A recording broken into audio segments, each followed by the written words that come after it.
जा रही है। आपने जेपीसी अध्यक्ष जगदम्बिका पाल को एक ज्ञापन दिया था, उन्होंने आपको आश्वासन दिया था, उस पर आप क्या कहेंगे? भाई उन्होंने आश्वासन, अभी हमारी उनकी बात कहाँ हुई है? अब तो ये हमारा लेटर जाएगा, अभी आमने सामने बात होती तो हो सकता है मैं उनको अच्छे सुझाव, जो हम पत्र के माध्यम से और जुबानी भी उनको अच्छे सुझाव देता, जिससे कि सच में इस देश के अंदर हमारे पास इतनी जमीनें वक्त की, अगर इस पे काम किया जाए तो देश में मुसलमानों को, अगर हम सरकार पर भार नहीं डालना चाहते, सिर्फ हमारी वक्फ संपत्तियों को सही ढंग से इस्तेमाल किया जाए तो हमारे जो पसमानदा तबके के लोगों को उनका लाभ मिलने लगे तो फंड हमारे पास है, हम सरकार के बोझ नहीं बनने जा रहे हैं, हमारी जमीनें, वो फंड हमारा है, सरकार उस पर ठीक से क्रियान्वयन कर ले ईमानदारी से और उसकी व्यवस्था कर सुनिश्चित कर दे कि हाँ वक्फ बोर्ड संपत्ति को हम इस ढंग से ईमानदारी से इस्तेमाल करेंगे और उन वंचित समाज के लोगों को, बेवाओं को, बेसहारा पसमानदा तबके के लोगों को लाभ पहुंचाने का काम करेंगे, तो निश्चित तौर से वक्फ संपत्ति को सही जगह इस्तेमाल किया जा सकता है। हम कह रहे हैं कि कार्रवाई जो वक्फ बोर्ड में है उसमें कानूनी कार्रवाई का प्रावधान होना चाहिए, तो किस तरह की कानूनी प्रावधान की आप अपेक्षा कर रहे हैं? नहीं, जिस तरीके से वक्फ संपत्तियों पर जो है ये जरूरतमंदों के लिए दी गई, उसका दुरुपयोग करने वाले तमाम मुतवल्ली हैं और वक्फ बोर्ड के तमाम जो मेंबरान हैं, मुतवल्ली हैं, ये सारे लोग, इनके खिलाफ कानूनी कार्रवाई होनी चाहिए, क्योंकि ये संपत्ति पर ये खुला डाका डालते हैं।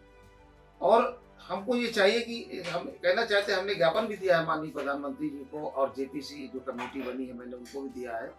देश के तमाम उन लोगों को बहुत बार हमने लिख करके ज्ञापन दिया है। आज भी हमने अपना ज्ञापन जेपीसी को सौंप दिया है। हम लोगों ने आवेदन किया था कि शायद जिसके जगदम्बिका पाल जी चेयरमैन है, तो हम लोगों ने आवेदन किया था कि शायद हम लोगों को बुलाएंगे और हमारे पास उसका मसौदा बहुत बढ़िया तैयार, जो हम उनको अच्छी सलाह दे सकते थे, क्योंकि मेरा इस पे मुतालबा है, मैं इस पे बराबर काम कर रहा हूँ, तो मेरे पास एक ऐसा सुझाव था जो कि वो हो सकता है कि उनके जहन में बात आती और उस संशोधन बिल पे वो विचार विमर्श करते, लेकिन उन्होंने हमें नहीं बुलाया, हमारे आवेदन को स्वीकार नहीं किया। और कोई बात नहीं, लेकिन हम अपनी बात को अपने पत्र के माध्यम से हम उन तक पहुंचाने के लिए हमने उसकी रजिस्ट्री और उसके साथ साथ हमने ईमेल भी उनको कर दिया है। आप कह रहे हैं कि वक्फ बोर्डों में पारदर्शिता सुनिश्चित होनी चाहिए। बिल्कुल होनी चाहिए। किस तरह की पारदर्शिता आप चाहते हैं? हम चाहते हैं कि मैंने ये बात पहले भी कही, जो हमारी जमीनें हैं ईमानदारी से, जैसे सरकार आज राजभवन जो बना हुआ है वो वक्फ बोर्ड की जमीन पर है, और ये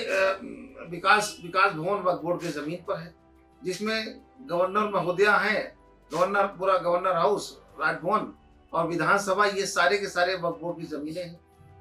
तो सरकार अगर ईमानदारी से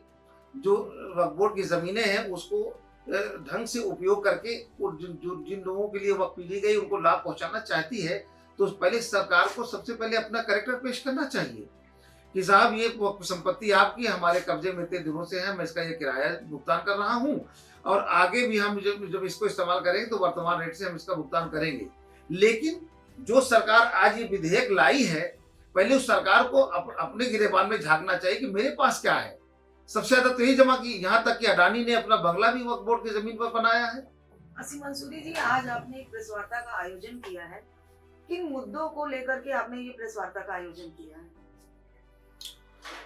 इस प्रेस कॉन्फ्रेंस का मकसद है वक्फ संशोधन बिल। जिस तरीके से हिंदुस्तान के अंदर सबसे ज्यादा जमीनें रेलवे के पास है,